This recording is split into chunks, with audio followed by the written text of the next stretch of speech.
Well, turning now to American college campuses and a new study that shows a decline in young transgender adults. The number of college students who identify as trans has dropped about 50% in the last 2 years. CBN medical reporter Lori Johnson spoke with the lead author of the study to find out why he believes the numbers are falling.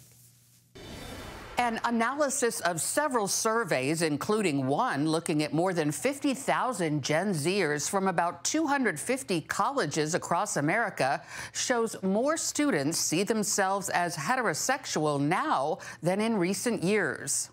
In his report, The Decline of Trans and Queer Identity Among Young Americans, Professor Eric Kaufmann says the number of people in these groups first began rising in 2010 and continued upward until 2023 when it peaked. Since then, it's dropped by about half, from nearly 7% to under 4%. He adds college freshmen are a lot less likely than seniors to identify as trans. If the youngest cohort represent the future more than the seniors who are graduating, then yes, that would seem to indicate that these trends will continue. Very hard to know what the end point is. I mean, are we going to return to where we were in 2010?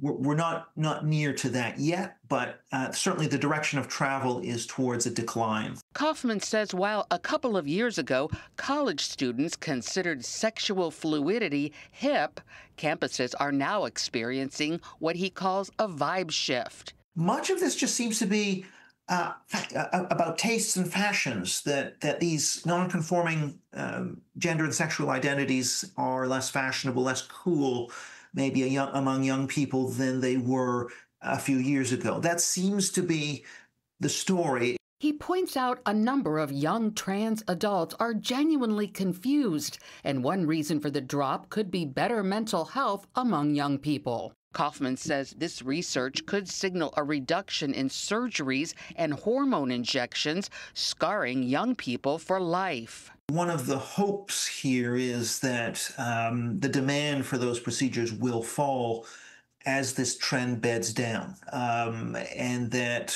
if this continues, we should see less chemical and physical transitioning. That would be a prediction.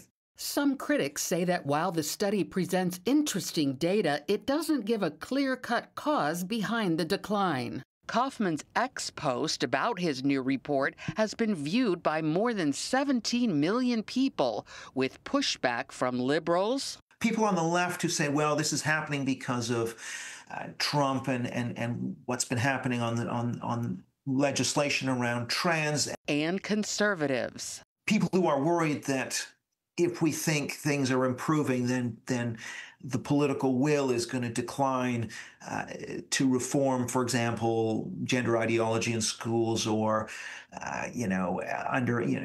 whether schools have to inform parents of when kids transition and all of this sort of thing. Nevertheless, Kaufmann stands by his analysis. Lori Johnson, CBN News.